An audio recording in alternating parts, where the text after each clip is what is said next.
दुःख त गर्नै पर्छ यार, पसिना त बगाउनै पर्छ।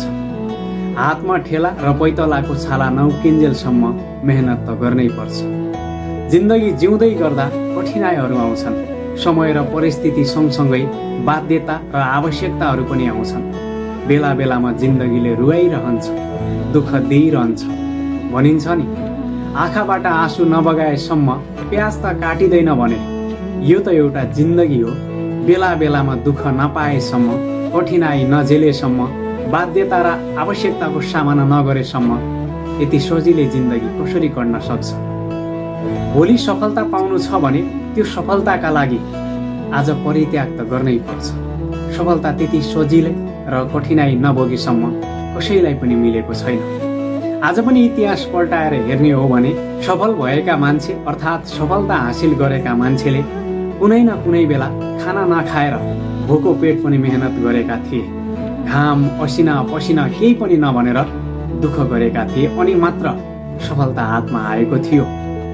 भनिन्छ नि, गलत पासवर्ड हान्दा मोबाइलको लक त खुल्दैन भने गलत तरिकाले काम गर्न थाल्यो भने सफलताको ढोका कसरी खुल्न सक्छ? गलत तरिकाले काम कसैले पनि गर्नु भएन। सही तरिकाले काम गर्नुहोस्। भोलिका दिनमा इन फ्युचरमा तपाईको सफलता अवश्य पनि तय हुनेछ। गन्तव्य तपाईको हो, तय गर्ने तपाईले हो, सफलता तपाईको हो। बिचमा आउने बाधा अडचन र कठिनाइलाई कसरी सामना गर्नुहुन्छ त्यो तपाईको तकदिरमा लेखिएको छ अनि तपाईको हात बजाएर मात्रै अगाडि बढ्ने हो।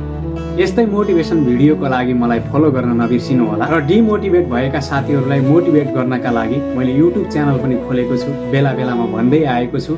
जे स्क्वायर इन्स्पायर प्रोफाइलको पनि भिडियो लिङ्क पनि राखिदिएको छु। त्यतातिर एकदमै पावरफुल मोटिभेसनल भिडियोहरू आइरहन्छ, त्यस्तै शब्दहरू, ताकि तपाईँलाई केही समयका लागि भए पनि मोटिभेसन मिलोस्। कुनै कामबाट हार मानेको, आफूले देखेका सपनादेखि हार मानेको, यो काम गर्न सक्दिनँ, मैले गर्नै सक्दिनँ जस्ता कुराहरूमा केही जागर र केही हौसला दिने टाइपको भिडियो ल्याउँछु मैले। विशेष गरी एकपटक भिजिट गर्नुहोला अनि हेर्नुहोला, तपाईँका लागि पक्कै पनि केही मोटिभेट हुनेछ। Thank you so much.